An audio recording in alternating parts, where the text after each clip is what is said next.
Well, good morning, good evening, good afternoon, everybody.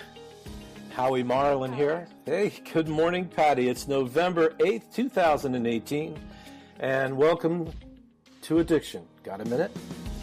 I'm here with my friend Patti Pike. Hi, Patty. Hi, Howie. How are you? Oh, so far so good. It's not quite noon here in the East Coast. I'm doing okay. Got woken up this morning at 5 o'clock to sort of a panic call by one of my clients. It's always fun to start the day with a jump out of the bed. That's always interesting. So text messages get me every morning. Wait a minute. Do you turn your audio? Do you turn any of that off when you go to bed? You know, I try to, but if there's a really complicated case, then I tend to leave it on, just because sometimes there's cases that I'm 24/7 on. And that's really the way things have ended up for me. Right. They're only when I'm really sick and I cannot do it. But yeah, you're right. I mean, the line of business that we're in, sometimes stuff happens and we got to jump to it. But I'm Howie Marlin, and I'll just say that I'm a licensed drug alcohol counselor here in LADC1. I'm a trained interventionist, and I have a private practice here in Massachusetts. Patty, tell the good folks about yourself. Yes, Patti Pike here. I'm up in Vancouver, British Columbia this morning, just in the process of actually facilitating an intervention training this weekend. I'm an addiction specialist, interventionist out of San Francisco and Vancouver. So I have private practices in both countries, in Canada and United States, primarily in San Francisco. I've brought someone here with me this morning, Howie. Who that? Mark Rose. Mark Rose. I want to introduce you to Mr. Mark Rose from Seattle. For allowing me to do this. That's right. Mark. We're just allowing you for a short period of time. All right. So good morning, Mark, and thank you very much. Patty and Mark and I were at the IAS conference a couple of weeks ago. Patty, you're on the board. Mark, have you been on the board? No, I'm a newer member. I joined, a little less than a year ago. Okay. So I'm not on the board. I haven't been. Okay, Patty, give us the 20-second overview of what IAS. Yeah, basically, I'm actually 8 years now on the AIS Association Intervention Specialist Board, just mentoring new members that are coming in that are interested in becoming interventionists. That'll be us. That's me. Well, I appreciate that overview. So, Mark, tell us about yourself. You like long walks in the park, and I do, and I love holding hands, and I love Lady Stetson cologne for myself. Lady Stetson. We're going back a couple of years. A couple of things about me. I live in Seattle. I'm from here, and I did move away for 10 years. Came back 3 years ago. I went to go to school and then work in a couple of treatment centers in the Midwest and in East Coast. And then I went to Europe for a while too to relax after an elongated period of my own addiction. Mm-hmm. And so I don't know if I already mentioned this, but I was in the music business for a long time, concert promoter and producer. And then I went into the record business because I was tired of touring. And there I was a marketing and promotion manager. Yeah, I don't mind jumping in and letting people know. When I met Mark and we were talking about life, liberty, and the pursuit of happiness, I happened to say something about me being a drummer, and he said, "Yeah, well, I'm kind of in the music business a little bit." And I said, "Oh yeah, how's that?" And I said something about, "Yeah, I kind of would like to model myself off of my idol Neil Peart." To which Mark goes, "Oh yeah, I know Neil." And then the rest of the conversation came. We don't need to make a big thing out of it, but Mark, you were the tour manager for Rush? Production manager. Production manager for Rush. Yeah, well, no, I toured with them as the production manager for the promoter. We promoted their concerts. Got it. Got it. So they had their own production manager. Lurch was his name. He was about 6'7" or 8". Really sweetheart of a guy. Almost cough. Back in the East Coast. That's where he was from. Yeah. So actually, he was from Washington D.C. But so I worked with probably or close to every single group from the 70s, 80s, 90s, and even into the 2000s when I was their marketing promotion rep for the record business.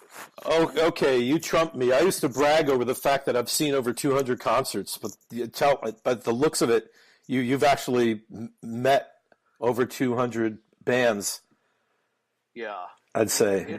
It was real exciting, super exciting in my 20s. I never wanted I never wanted it to end, but then when I'd find myself in, but has it ended, Mark?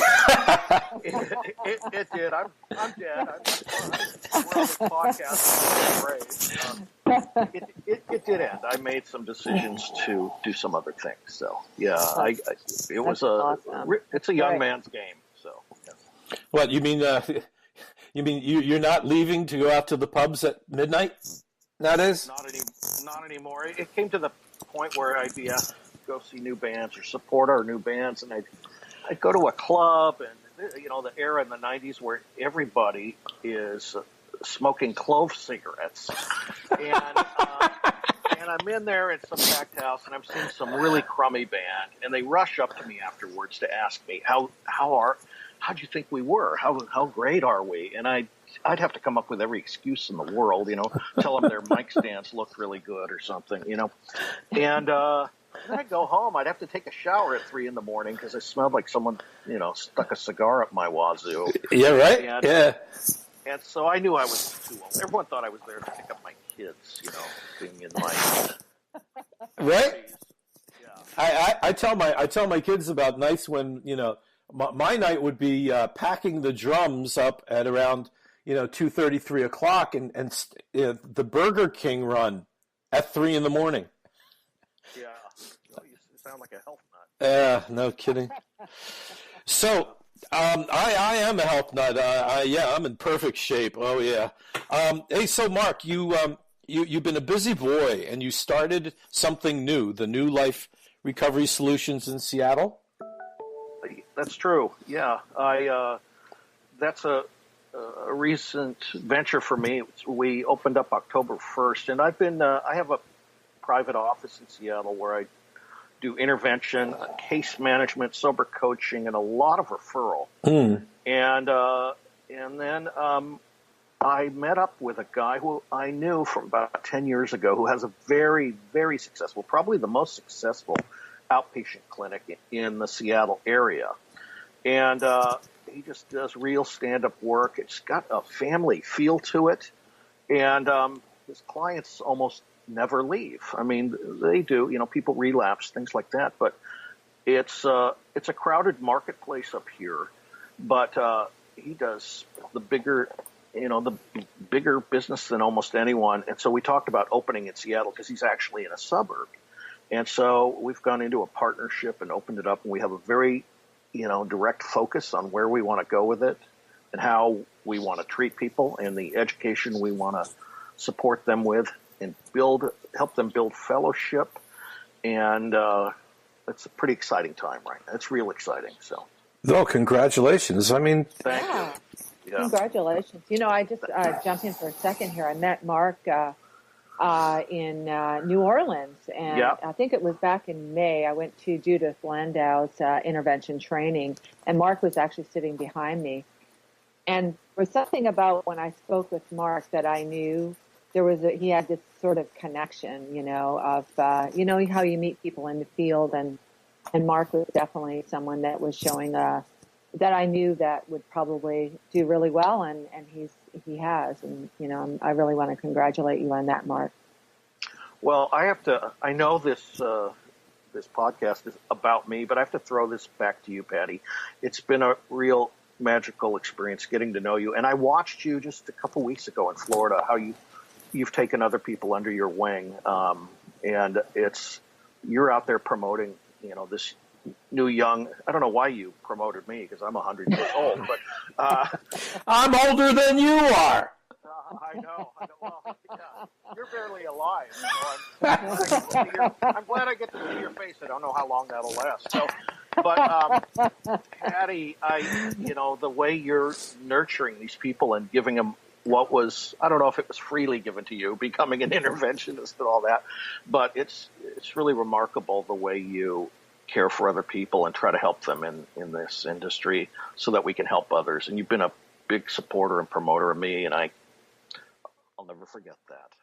Aw. Yeah. I have to come. Oh, wait a minute. Here you go. Wait a minute.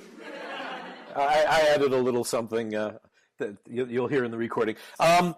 That's wonderful. And just as if anyone listened to last week's podcast, it was my thanking Patti for the embracing my participation. And this is no surprise that you are helping to nurture people who are coming aboard this industry to present themselves in the utmost professionalism with being the utmost respectful, and to create an atmosphere which brings the quality of the term interventionists up many notches. Interesting for me, I never knew that they were down a notch. Yeah. They might be down a couple of notches, but they can come back up. Yeah. Or at least get up. Well, so Patti, you're bilingual. You speak both Canadian and San Franciscoan. Yeah, absolutely. Yeah, happy Cannabis Day. So how's that? Oh, okay. Let's all sing. How's it going up there in the great state of Let's Get Stoned? Well, I haven't seen. I actually just got in yesterday, so it's pretty cold up here right now. So I'm so used to California weather that I'm kind of whining a bit about that. But I don't know. I think it's people. There's a lot of cops that are really not very upset about, the whole legalization of cannabis, and they're hitting schools. And my grandson was telling me yesterday that they showed up at their school and they talked about people driving and smoking cannabis can get pulled over. And so I think that the people that are against it are really trying to promote, just try and do what they can to try and, speak on the topic without really, because, people can smoke cannabis here wherever they want. It's very interesting. Massachusetts laws have changed, and I'm just now getting, not used to, but getting familiar with the smell of pot in the streets. Wow. People drive by, and there's this, big cloud goes by. And you're talking to an old stoner, so it's not like I find it offensive. It's just I question the validity of people's, what are they thinking? And Mark, you'll know, as a musician, I was a drummer, and although there were my days when I would get so shit-faced beyond belief, but you wouldn't find me drinking or smoking or doing anything till the last set, because I couldn't afford to fall off my throne. Yeah. And I have. There's one particular story up on a roof party with a big skylight that went 5 floors down that I'll tell you guys about it another time. No, I'm here, alive and well, but it's only through the luck of the Lord above. But my point being, when you talk to band members and you talk to people getting wasted and what their world is like, when you get on stage and you watch the performers, it's going to be a rare drummer that's really stoned. Yeah. Because our job is so physical. The metronome in us must stay locked tight. We have a job that's very different now, it's not that the other musicians can't or shouldn't be in tempo. No, that's not my point. It's just that they can sway and bob and, delay and advance and groove and make it work. So can we if we do it intentionally. If we go off track, then we take everything down with us, and there's nothing worse than seeing a wasted drummer.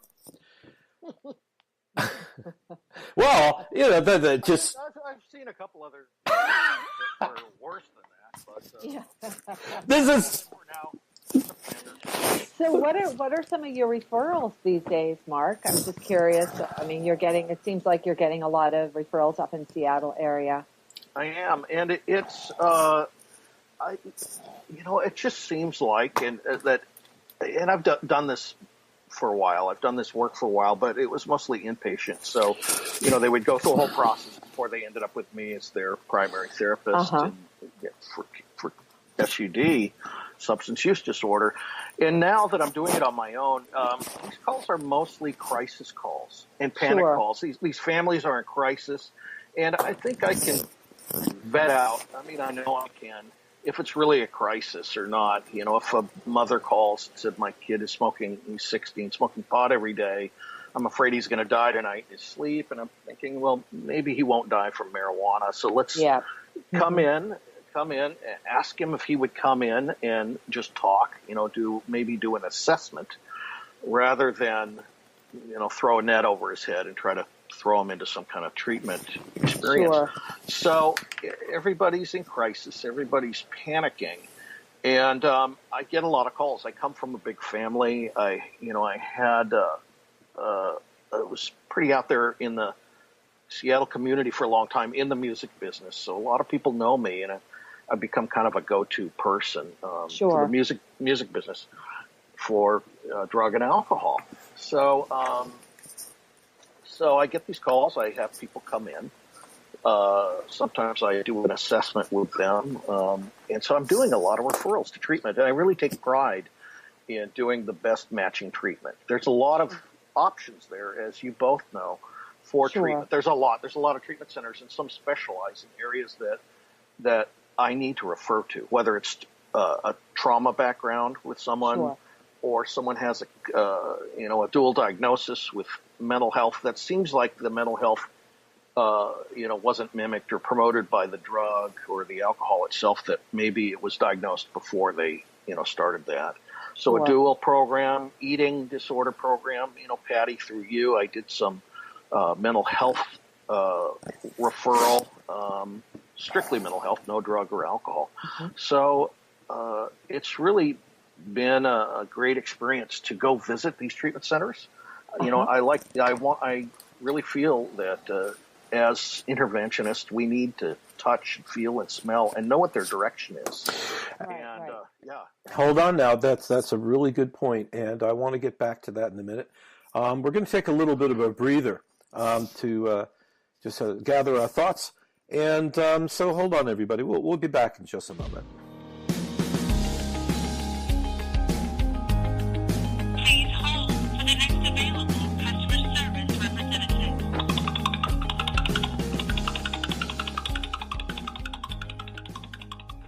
Okay, guys, thank you very much, and we are back. We're here with my co-host Patti Pike, Patti, and Mark Rose. Now, Mark, you were just talking about a couple of things, and careful of the microphone scratching on your shirt, guys. The kind of calls that you're getting now, where I am, we have the Boston BEST team. The acronym stands for Emergency Services Treatment, the Boston Emergency Services Treatment, or something like that. And people will call the regional center, and then an individual will be contacted in the area of where the individual called to help them, whether it be North Shore, South Shore, or what have you. Do you have that out where you are? No. Okay. I didn't mean to be so short with my answer, but we didn't have a system like that out here. So in San Francisco, they do. I think it's called Access One. And I know up in Vancouver, they do have a system up in Vancouver, British Columbia. I think it's called Access One, too. Now, I can't remember the exact name in San Francisco, but it's something like that. Mm-hmm.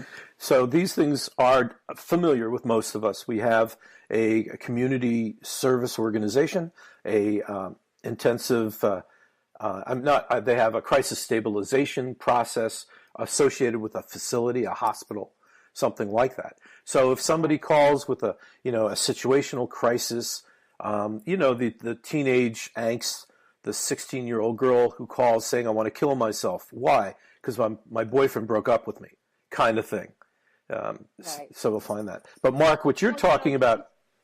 the East Coast too. Sorry, you guys are more progressive. You really are. So, I mean, I always kind of take note in that when it comes to addiction and finding and getting the refunds or getting the resources put together.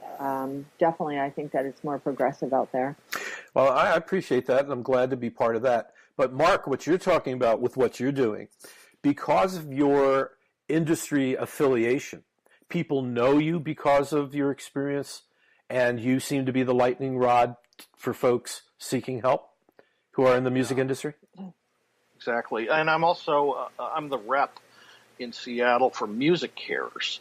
I'm the representative here. Music Cares, which is an organization across America that's part of the Grammys that has an endowment, and we help musicians and ex-roadies and current roadies and building managers, anybody associated with the music industry, find and get treatment. There's a whole menu of other things they do. They help people get back surgery and their teeth worked on, or their equipment replaced if it got stolen on the road, things like that. But I focus. Oh my God, where were you in 1976? Yeah. No, we were on our way to Wyoming, to University of Wyoming, and we all in a Howard Johnson's or something like that. We go out to the parking lot, and the van's gone. Yeah. Yeah. Anyway, we'll talk about that in another time. It's okay, Howie. I'll cancel you on that later. Yeah. So sorry, Howie, about that. I know. Yeah, but a lot of the musicians in the Seattle area and the people associated with the music business are directed to me. They call me, and I help them find treatment. We got to go through a vetting and screening system to see what their real need is, and so it's really a rewarding thing for me because I'm not in the music business anymore, but I kind of am. I'm in it tonight. I'm in it every Thursday night when I do group therapy down at the Musicians Union, and see a lot of familiar faces. So. Oh, that's wonderful. Yeah, it's great. What a great thing. Yeah, it's hard to not talk about, gigs and cities and who we idolize and try to talk about why we're really there. But we managed to get it done.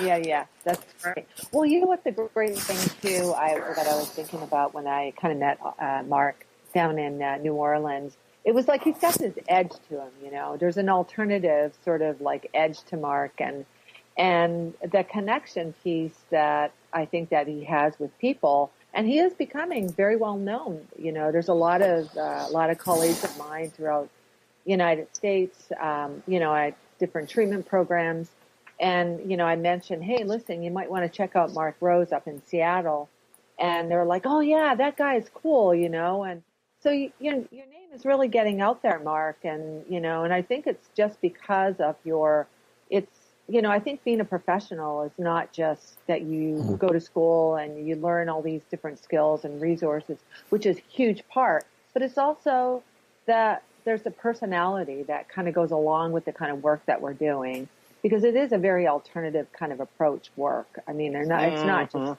it's not just all clinical sometimes. Like I know that Howie was sort of in the clinical world for many years in mental health, and I'm looking to learn more about that. But I think for you, it's like, you've got that edge to you, which is kind of nice, and what's inspired me as well to kind of keep moving in my direction. Now, you guys have to understand, this is an audio podcast, not video. And I just want to point out, if I was to describe Mark, and when you talk about an edge, you're a puppy dog. Right, by the way. I know.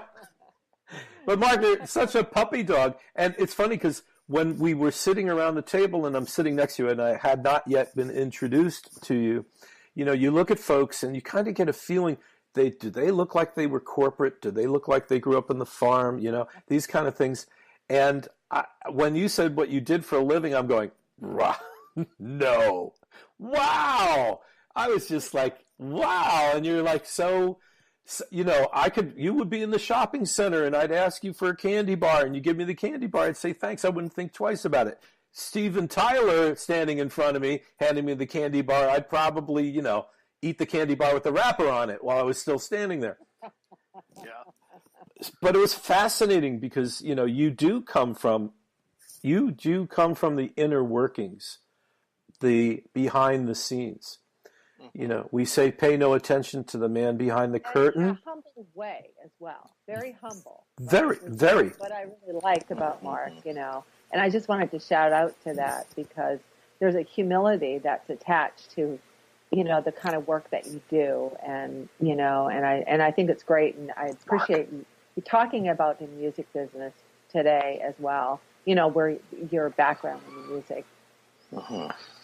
Yeah, it's, the music business is really what brought me to sitting in this chair talking to you two today. I wasn't exactly a casualty of the era of the 70s when I started in the 80s and the 90s and into the 2000s, but I cultivated a real severe addiction, over a 30-year span, and and I see it still happening today. I got sober quite a while back. If I can hold out, let me look at the calendar here, for another 22 days. If I can make it, 22 more days, I'll have 18 years in recovery. Oh! Yeah, I think I can pull it off. But, Which day, Mark? December 1st. Okay. Yeah. Mine is November 23rd. Wow. Wow. Hers is November 23rd, 1951. No. She's got 70 years of sobriety. So, and don't forget it. Yeah, I won't. But I still see those casualties today, and, nothing I need to be private to talk about because we see it in the news, whether it's Chris Cornell and,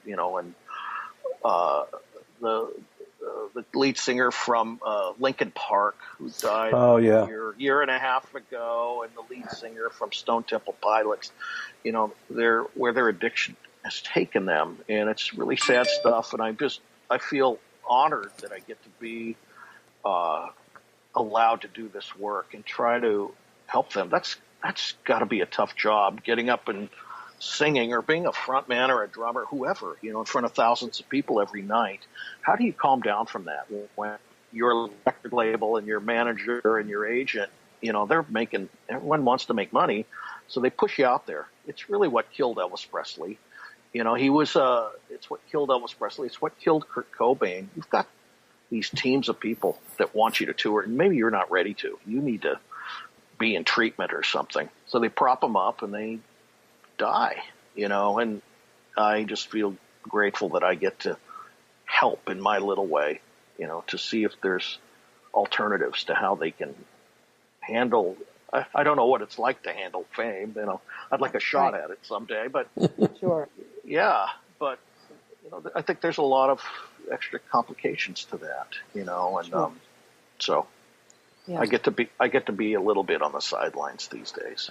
Yeah. Yeah. And I think that, it's interesting, being an interventionist and just working with so many different, folks. Types of people. Yeah. Yeah. And I've definitely facilitated interventions for, famous musicians, and, and it's interesting because I've had to kind of look at, what is the difference of doing an intervention for a musician, a famous musician, or some family member that's middle-class family that, has a government job or whatever.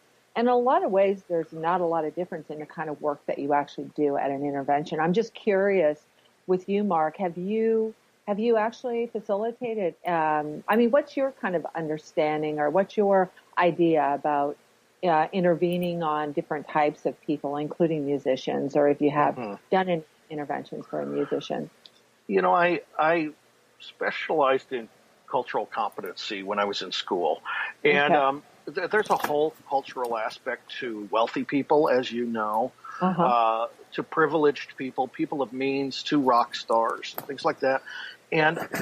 But I don't apply anything to it other than bring myself. I don't. There probably is a whole bunch of, I don't know if it's research, but ways you adapt to privileged people. But I've been around privileged people my whole life, and I'm not bragging. I'm not, wasn't born to wealth, or, I never was a rock star or anything like that.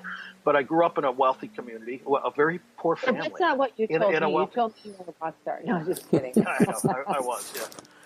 But, yeah. But, I grew up around wealthy people. I got into the music business early, and I was around these rock stars.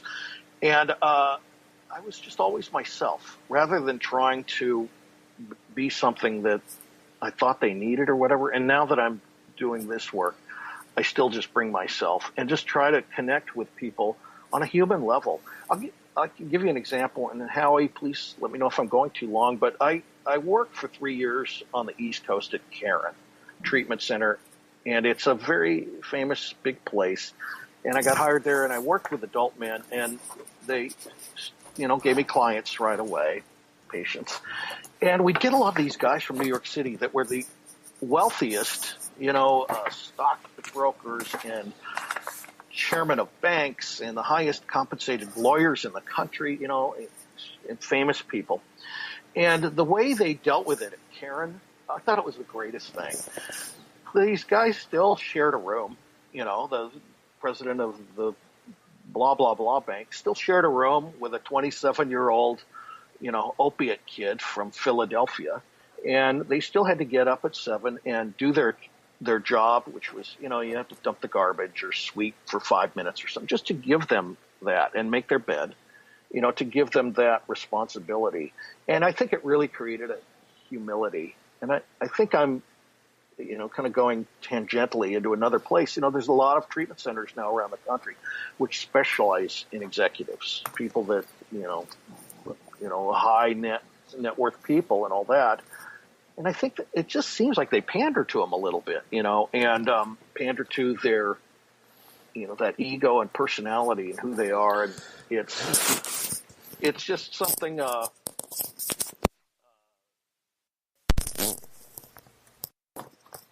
Anyway, yeah. No, that was really very good. And the reason why I wanted to jump in was one of the things that we are focusing on is being able to direct people to the appropriate center. This is where, when you were talking about, and Patti, when you were talking about visiting other facilities, getting to know other facilities and what their strengths and weaknesses are, you use that on one side. On the other side, talking about musicians. So hold on a second. I want to merge these in a second. When you deal with folks from a local community who are deeply engaged in substances and they return from treatment to their environment may or may not have individuals who are so deeply engulfed in substances, may or may not. In the music industry, when you come back from treatment, you go back on the road, you are deep in the thick of it. You are surrounded by it.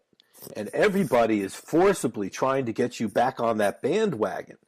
So the added pressures, far and above that of the mortal man, I would imagine you know this firsthand. Am I right? Exactly. And, the musicians that took the medicine, meaning they went to treatment and they came out with maybe a newfound look at life and maybe wanting to remain substance free, if they could afford it, if they were in the right league of musician, they take a sober coach on the road with them. That sober coach is glued right next to them, because the other band members, maybe they're not,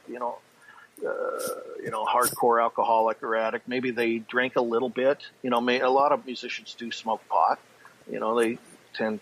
I think there's a belief that it leads to creativity.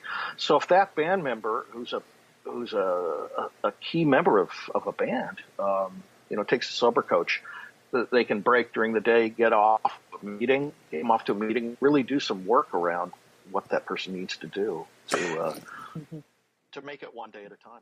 Yeah, there's somebody that we know and love. I want to just give a shout out to Woody Giesman, who does exactly that. So, yeah, there's no two ways about it. Mark, you certainly have put your finger on the pulse of one of the more unique categories of individual. Lawyers, doctors, Charlie from the Cliff House, and talking, just understanding just how severe these different social stratuses. Dr. Harry Haratunian, talking about how to address different types of individuals, and then putting them in an environment where they're more apt to get on the program. I mean, this is where I want to connect the two. And I'm throwing this out to the two of you. Mark, we know about Crossroads out in the Bahamas, which is Eric Clapton's place. Now I'm blocking, there's another music. Anyway. Recovery Unplugged, are you thinking? There's another one called Recovery Unplugged, which has a big music component. I didn't know if you were thinking of that. Thank you. No, thank you very much. But that's my point being, there are some like that. And then there are ones that tend, like the Cliff House, that are for the Beach House. Thank you. Sorry, Charlie. The Beach House, which tend to go for more of the Hollywood folks. So what's your experience with that, Mark or Patty? I just put a client in there 5 days ago in Beach House. And what I do with my service is I offer people choices. Because if the experience isn't what they expect, if I'm telling them just go to this one place and you'll save your life, and it doesn't turn out that way, then I'm to blame. So I give them options. So I had a fellow in my office a few days ago and his wife. I did an assessment, and he's a musician.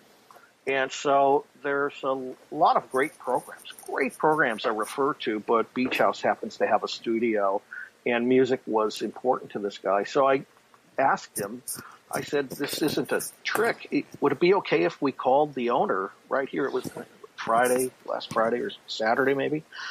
And his wife and him said, okay. So we did. And they told him all about how he can be invested in the music community out there, meaning they can take him to the studio and do that as therapy, along with all their other therapies. But also there's AA meetings in Malibu where there's a lot of musicians going there, apparently. I hope I didn't out anybody by saying that. Anyway, well, I didn't. I don't know who goes there. I want to rush down there and see who it is. Anyway, get their autograph in my AA book. Anyway, and I gave him and his wife these other options. Find treatment centers, which Patty knows a lot about. And they did their research, and they called me back a half hour later from their cell phone and say, we're going to the Beach House tomorrow. So that was the story in my experience. And I got to tell you, I'll tell you what the Beach House is, that they're driving me nuts because they're so efficient. I got a doctor and a nurse and a therapist. They're calling me every day. If the guy, opens his eyes and he opened his eyes. We're off to a good start. Like, thank you. Can we wait a day until I get the next report? He ate celery. Oh, I'm glad for that too. But you're getting reports? That's amazing. Yeah, it is, because I've had another experience recently where I couldn't find, get the counselor on the phone at all or the continuing care department.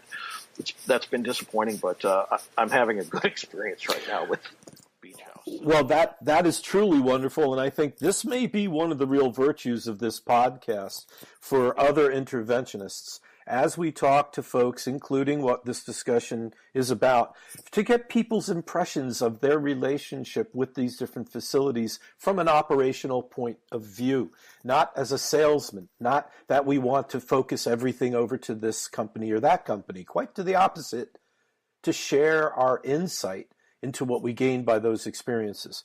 So with that, we're going to take another break. Patty, Mark, you can mute your microphones, clear your throat. And we will be back in just a minute. Okay. Please hold for the next available customer service representative.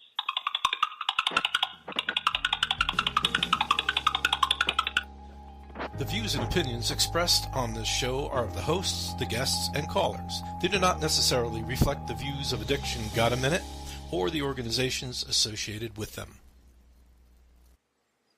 Okay, we are back. Thank you very much, you guys. And I'm here with my co-host, Patti Pike, and Mark Rose. You have started a new program called New Life Recovery Solutions in Seattle. And again, thank you congratulations on that. And we were just talking about one particular facility that has a studio component so that the creative side of the individual can be addressed and music therapy can be included. There are other specialty type facilities, equestrian, and what other kind of themed, they're experiential. We know about the wagon train kind of places. Have either of you worked with any of those other specialty facilities? Patti, you've been doing intervention way longer than me. Maybe you want to expand on that? It's very interesting because I have worked with a lot of different facilities, and, I have to shout out to the Meadows in Arizona. And I think that the Meadows in Arizona is probably one of my kind of programs that I'd like to send lots of people to, just because I'm really, my whole philosophy is really based on attachment disorder and attachment trauma. So I think that they really specialize in that program. I mean, in terms of mental health, I've definitely used Circ Lodge, and I love Circ Lodge. I think that they do a phenomenal job, not just on addiction, but also they work with dual diagnosis, and they will treat the addiction and even refer to PCH down in Los Angeles. PCH is also a great program. Kurt Garby, we need to get him on our show here. Seriously, Kurt Garby, he's just a phenomenal guy that knows everyone and has been around for years and years when it comes to treatment. But, I think that Mark and I kind of worked on not worked so much on a case, but we did a bit of a kind of back and forth collaboration on a referral recently. And I have sent a couple of folks to the same program, which I don't need to mention because they are a great addiction program. But I definitely would not send a dual diagnosis client to that program, again, just because they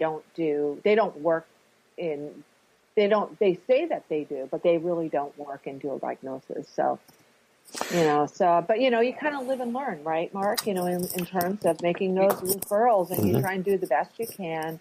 And sometimes it's not just so much about, trying to get the person to the right program, but it's also working with the family that does not have the financial resources. They may be focusing on using your private insurance. So you try and meet the family where they're at and try and meet that budget, or try and use programs. Like I use Newfound Life down in Long Beach, California. Great program. They do just a phenomenal job, and I trust them fully. But are they fully dual diagnosis? Absolutely not. So, there's few, but there's definitely some really good ones out there. Well, that's the whole goal of my personal interests in this podcast is sharing information, the resources, being able to help each other out listen, it's impossible for any one of us to become an expert in all the facilities. Right. There's just far too many. But there is an opportunity for us regionally to find people who have had experience with a number of facilities in each region of the country as the go-to people for feedback.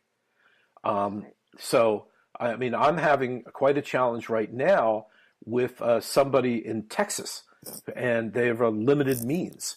And I'm going to tell you, it's the biggest challenge is to find the right facility for somebody who is going through these struggles, and they're just not the wealthiest people in the world. I don't know if you guys know where Kemal, Texas is. I never heard of it before. But apparently, if there's anybody out there that knows of a cost-effective facility to send somebody, it has to be a level 4, by the way, which is a medical facility that addresses both the addiction and the medical components. So please contact me, and you can find my information at howiemarlin.com. It's called decisionscounselingservices.com. That's a long website name, but you can also find me at howiemarlin.com. And speaking of which, now, when we talk about, Mark, let's just wrap up on the focus of your work. Where do you see your efforts going in the next 5 or 10 or 20 or 30 years? Wow. Ooh, I hope I live that long. I see it going in the direction that I'm in right now. I really want to expand outpatient services. And right there alone, I want to build on what we have already with outpatient, and I want to build a beautiful and all-encompassing family program there. I do. And I'm vetting that out right now. We're going to be very trauma-focused, and that's trauma-informed. This has been a really common term for about the last 6, 7, 8 years or so, and a lot of treatment centers, I think, are throwing that term up there because it's one of the catchphrases. But we need to be. I've been interviewing trauma therapists because we're dually licensed in mental health and drug and alcohol, and my business partner has a relationship with first responders, Seattle Police Department. He gets a lot of them, his clinic over in the suburbs, and so we're going to carry that on over here because the police have been asking him, we can't, we live in Seattle. We can't go over there, across the bridge because it's all water out here in Seattle. So I think we're going to pick up a lot of those first responders, and we need to have that trauma focus. They've all had trauma. So I'm going to keep yeah. No, I'm telling you, Mark, that's really something. Let me hold on to that thought. Write it down. We're talking about a completely highly specified population. I am a PESI-trained certificated trauma specialist. Yeah. From PESI, which is, Vanderkirk and all of that. And my shout out to him and his team. So when you talk about first responders and the needs to the police, paramedics, fire department, oh boy, I'm going to ask very politely, those of us in the industry, when you are approached with an opportunity to address somebody who is a first responder, I'm going to beg you to call someone who's experienced in it and team up with them. Don't do this alone. It is highly specialized. You will step on landmines, and you don't want them to pay the price. So anyway, but that's wonderful that you want to do that. And it's great that you have people. We're going to bring that person in-house. I'm lucky this space that I have my office in and that we have our outpatient in. It's almost all therapists and MSWs and PsyDs and PhDs. And so I found some people. So I'm interviewing right now. And so, coming back to your question, where do I see myself doing what I'm doing now? Not much different. Building up the outpatient and building up, the other services with the referral and case management, sober coaching, and intervention. Yeah. Gee, pal, you need a hobby. I need a weekend off. Yeah. I don't know how many of you just listened to what Mark just said that he's doing, literally doing. I just came from almost 10 years of that. IOPs, one-to-one therapy, first offenders, second offenders, emergency services, crisis. Holy schmagegi.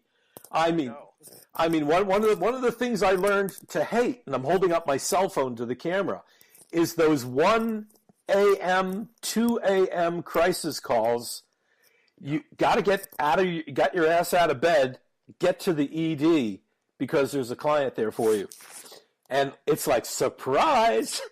Yeah. It's like a box of chocolates. You never know what you're going to get. Oh, my Lord. Well, it's wonderful that you're doing that, and I can seriously, my gut tells me that you're in the right place. You're spiritually there. I mean, your experience. Listen. We just met. I really don't know you, but you are very.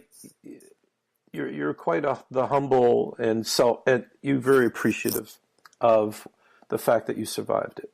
The energy that comes from you first and foremost is I do not have any chips on my shoulder. However, the fairy dust that I leave behind is awesome. And if you want to go do a line or two of that fairy dust, you'll understand what Mark's life was about. You know, I'll just share this with folks as we're talking, and we'd only known each other a short time. And I said, so what's your background and how long you've been into music? And Mark takes out his phone. He starts swiping the photos. And there's this black and white picture of this hippie kid with a very young Jerry Garcia. Mm-hmm. And that was you. And when was that? That was spring. I was I was 17 or 18 maybe, just about to graduate high school. It was a Thursday. And we're playing, and it was just about 2 weeks before graduation. My friends and I, we all bought tickets to the show, and but we left school at 2:00 and went to the University of Washington, the big arena there, because we wanted to watch them set up this wall of sound that they had. So we just snuck in, but we had our tickets. I just sat in the bleachers and watched them set this thing up, and then these about the time they were going to open the doors, these hippies kind of came up to where we were sitting and said, "Yeah, Jerry Garcia's in the locker room." And so I ran in there, and they took a picture of me with Jerry, and they sent it to me. And that was the story of that picture. That's great. What a great story. Yeah, there's so much history there. Yeah, so Howie, thanks for everything. Patti, thanks for facilitating this. This is great. Yeah. Well, I certainly, thank you, Mark. Certainly appreciate very much. This is where we do our shout outs, and these are the humble thank yous to the great spirit in the sky, and to everything else that makes us tick. I'm going to start by saying I want to give an incredible shout out to my 91-year-old mother, who I got a chance to visit when I was down at Clearwater with you guys.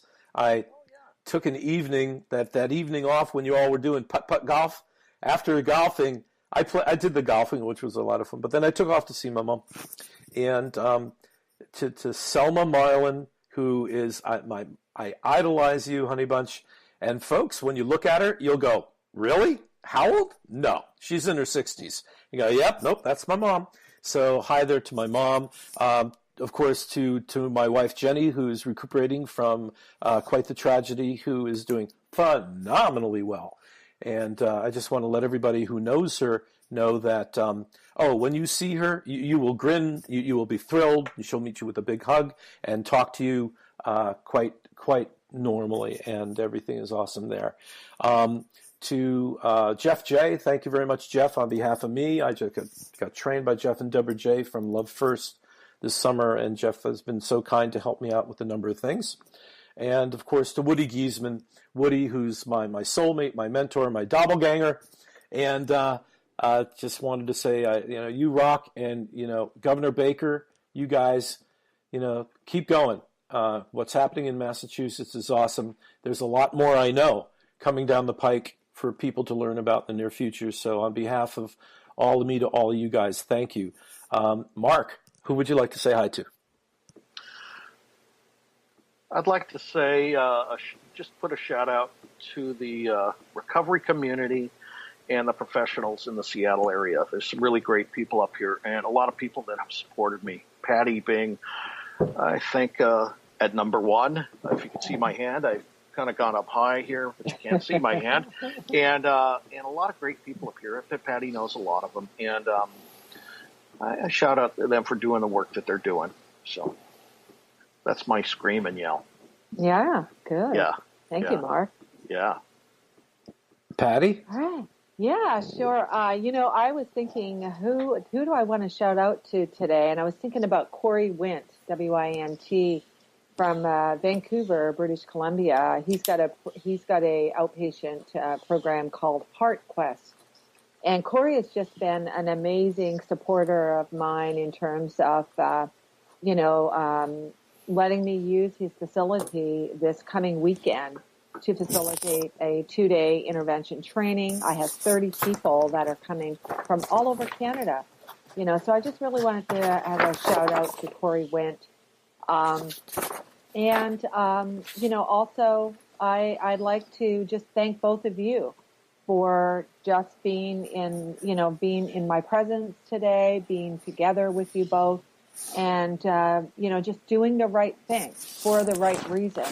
And with a hope to really shout out to all the parents that are out there that are struggling with their loved ones that have addictions. And, just know that you're not alone and that there is some help. There's some help that you can get. So that's what I got today. Oh, that's plenty, and that brings us about to the end of our allotted time. But before we go, Mark, how can people reach you? They can reach me in a bunch of ways, but one of them is to go to www.markelrose.com.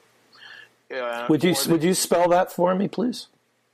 Yeah, www.mark, spelled M-A-R-K, and then the letter L, and then my last name, Rose, ROSE.com. Or they can call me at 206-419-5664. And the sad part is I keep my phone on 24 hours a day. So if your son has been smoking pot for 10 years and you think he's going to die tonight, call me in the morning. Yeah, very good. And Patti, how can people reach you? Yeah, thanks so much, Howie. It's www.Can-Am Intervention Services. That's www.CANAM Interventions, INTERVENTIONS.com. And you can also reach me at 415-827-3725. Excellent. And again, I'm Howie Marlin, and I have nothing compared to these two guys, except I live on an island out in the middle of the Atlantic Ocean on the East Coast. So for now, I guess you guys get the West Coast, up north in Vancouver and up south of Vancouver, and I get the rest of the country. So, good. And I could be reached at decisionscounselingservices.com, also known as howiemarlin.com. 508-687-0068. So I'm going to say, Mark, thank you again, sir. Really appreciate it. Thank you. Look forward to the next time that we speak. Patti, thank you very much. I'm going to wrap up this show, but if you guys can stay on post wrap up, what I'm going to do is now say goodbye to the recording folks, and then I'll be back with you in a minute. But on behalf of Mark Rose and Patti Pike, I am Howie Marlin, and we'll see you next week, next same time. The views and opinions expressed on this show are of the hosts, the guests, and callers. They do not necessarily reflect the views of Addiction Got a Minute or the organizations associated with them. I've got a saying that describes my efforts. The best I can do is the best I can do, and I will. This brings us to the end of another episode of Addiction Got a Minute. I wish you warm breezes and clear sailing. Till next time, I'm Howie Marlin.